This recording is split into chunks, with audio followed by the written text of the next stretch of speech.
মোৰ মা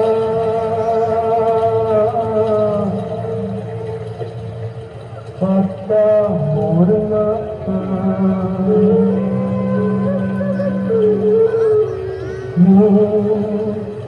চোখগুলোৰে তুই ধাৰা মেঘনা যমুনা। বৰলুইত অসমীয়া জনজীৱনৰ স্বাভিমান বৰলুইত। বৰ অসমৰ কৃষ্টি সংস্কৃতিৰ জীৱন্ত সাক্ষী বৰলুইত। বৰলুইতৰ বুকুতে সুৰৰ লহৰ, বৰলুইতৰ ঢৌৱে ঢৌৱে সুধাকণ্ঠ ডক্টৰ ভূপেন হাজৰিকাৰ সৃষ্টিৰ অনাবিল স্বাদী। বৰলুইত সমন্বয়ৰ প্ৰতীক। বৰলুইত ভূপেন হাজৰিকাৰ অন্য এক পিতৃ, সেইবাবে তেওঁ কৈছিল বৰলুইতক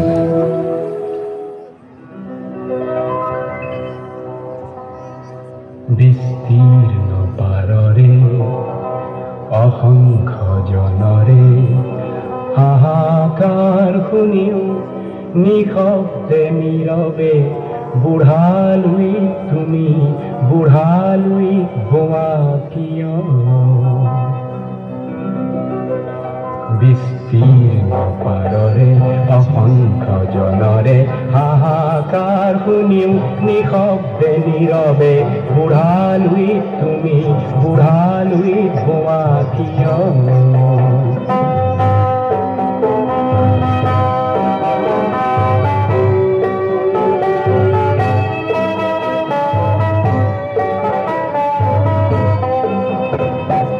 নৈতিকতাৰ স্খলন দেখিও মানৱতাৰ পতন দেখিও নিৰ্লজ্জ অলস ভাৱে ভুৱা কিয়।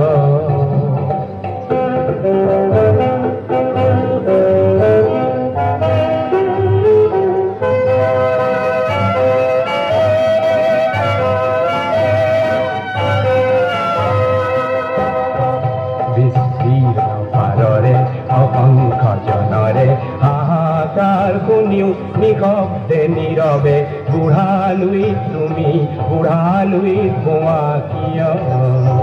বিস্তীৰ্ণ পাৰৰে অসংখ্য জনৰে হাহাকাৰ শুনিও নিশব্দে নীৰৱে বুঢ়ালুই তুমি বুঢ়ালুই গোৱা কিয়।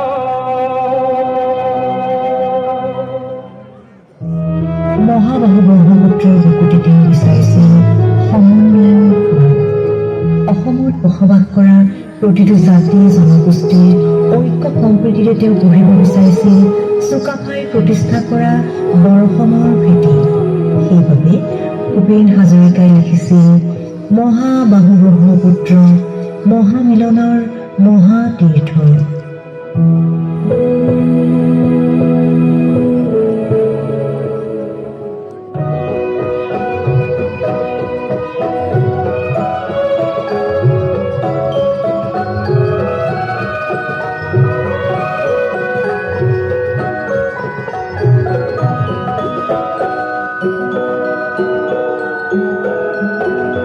মহাবাহু ব্ৰহ্মপুত্ৰ মহামিলনৰ তীৰ্থ কত যুগ ধৰি আহিছে প্ৰকাশী সমন্বয়ৰ অৰ্থ। মহাবাহু ব্ৰহ্মপুত্ৰ মহামিলনৰ তীৰ্থ কত যুগ ধৰি আহিছে প্ৰকাশী সমন্বয়ৰ অৰ্থ। মহাবাহু ব্ৰহ্মপুত্ৰ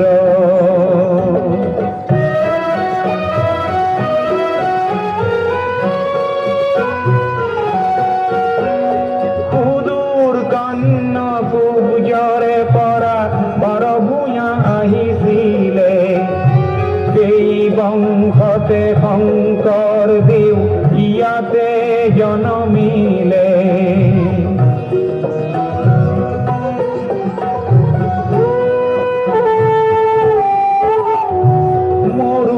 দেশৰে আজান ফকীৰে মধুৰ জিকিৰ ৰচিলে দিল্লীৰ দিলৱাৰে আহি হস্তি পুথি আঁকিলে।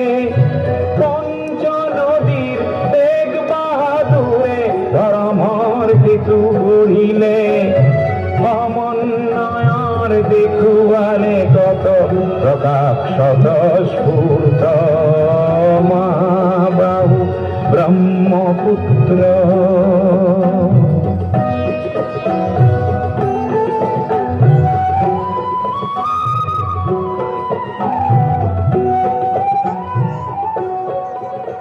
সমগ্ৰ মানৱ জাতিকে বুঢ়াদৈতে আঁকোৱালি লৈছে।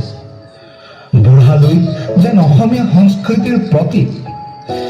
সেয়েহে শ্ৰদ্ধাৰ মিতালী চৌধুৰীৰ বাইদেউৰ কণ্ঠটো বুঢ়াদৈতে যেন পাহাৰ ভৈয়াম জাতি জনজাতি সকলোকে কৰিছিল এক।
অমৰ সৃষ্টিত তেওঁ কৰিছিল অগাধ শ্ৰদ্ধা। গুৰুজনাৰ নাম ধৰ্মৰ প্ৰতি আমাৰ ভক্তিক তেওঁ বঢ়াবলৈ কৰিছিল আকুল আহ্বান। সেইবাবে তেওঁ গাইছিল, তুমি অসমীয়া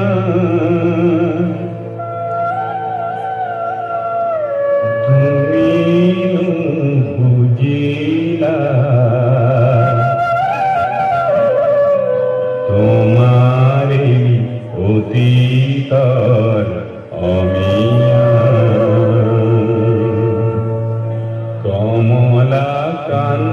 কমলাকান্তই লিখিছে কবিতা তুমি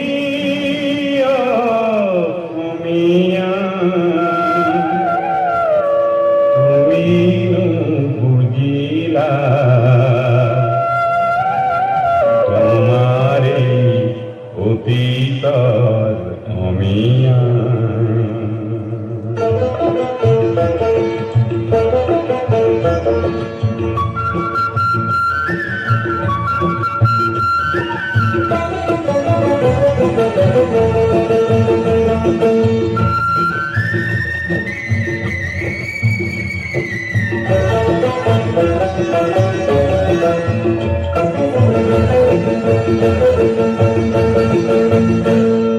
শংকৰে দিছে নামৰ উঠিয়া অসমীয়া হ'ব বুলি জপিয়া দিছে দেখো শংকৰৰ মহিমা আজিৰ অসমীয়া একো নুবুজা কি বলে ৰাগিনী পালা অসমীয়া কি বলে ৰাগিনী পালা কি বলে ৰাগিনী পালা অসমীয়া কি বলে ৰাগিনী পালা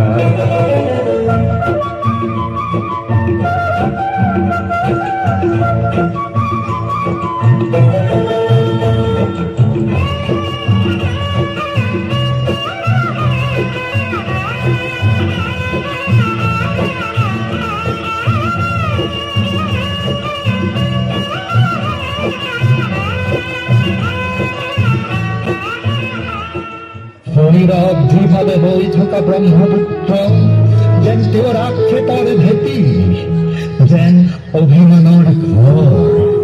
সেইবাবে সুধাকণ্ঠই বাৰে বাৰে ব্ৰহ্মপুত্ৰৰ নীৰৱতাক প্ৰশ্ন কৰে, আহ্বান কৰে, বিপ্লৱী হবলৈ ফোন কৰে, মৰম কৰে, আদৰ কৰে।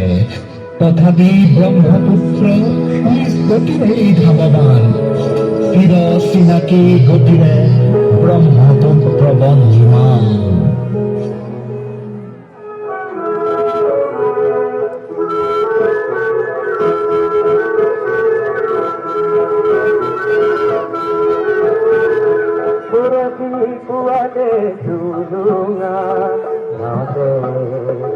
ৰংমন মাছলৈ গ'ল, মাছকে মাৰিবলৈ নে লাগে যাবলৈ ধুমুহাই আহিব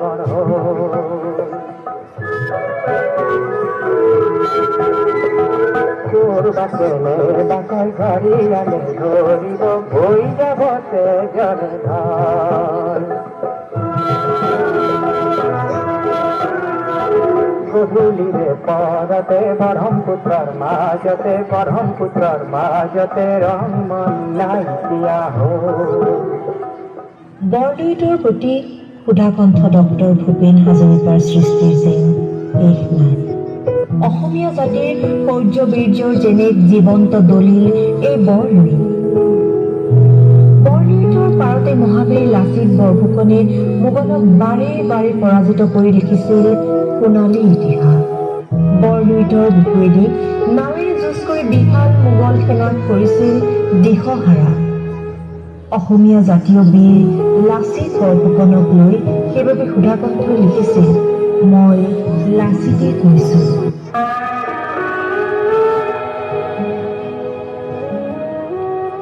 সাহিত্য সম্ৰাট বেজবৰুৱাদেৱে কৈছিল, আমি অসমীয়া নহওঁ দুখীয়া, কিহৰ দুখীয়া হওঁ। সঁচা, পিছে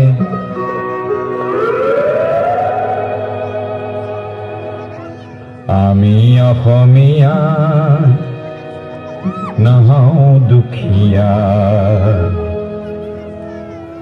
বুলি সান্তনা লভিলে নহ'ব। আজিৰ অসমীয়াই নিজক নিচিনিলে অসম ৰখাতলে যাব। আমি অসমীয়া নহওঁ দুখীয়া বুলি সান্তনা লভিলে নহ'ব।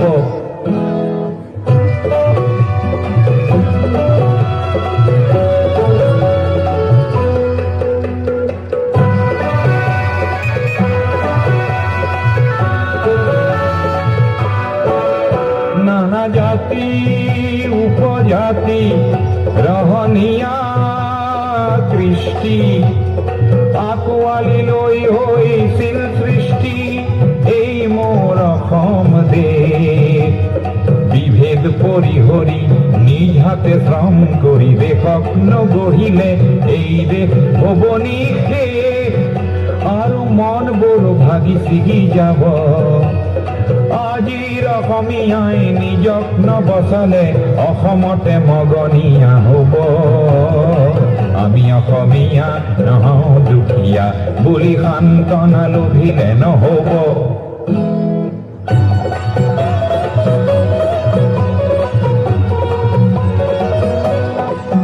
প্ৰতি অসমীয়াই কি কৰা উচিত উপদেশ দিবলৈ নাই লাচিত। ডাঙৰ নহয় দেশতকৈও মোৰ দুৰ্বল চিতিয়া মোমাইবোৰ বোলা হেংদানধাৰী লাচিত নেথাকিলেও আগুৱাই যাবই লাগিব। নহ'লে অসমীয়াই অসমৰ মাটিতে নিজেই ভগনীয়া হ'ব। আমি অসমীয়া নহওঁ দুখীয়া বুলি সান্তনা লভিলে নহ'ব। অসম মৰিলে আমিও মৰিম বুলি ক'বলৈ কোনো যে নাই বুলি আজি কোনে কয়? হে বৰলুই, তোমাক প্ৰণাম। যুগে যুগে দেখে দেখে বৈ তুমি যে জাতিৰ অভিভাৱক হৈ পৰিছে। তোমাৰ দুয়োবাৰেই গঢ়ি উঠিছে অসমীয়া সংস্কৃতি। যাচিছো শত সহস্ৰ প্ৰণাম।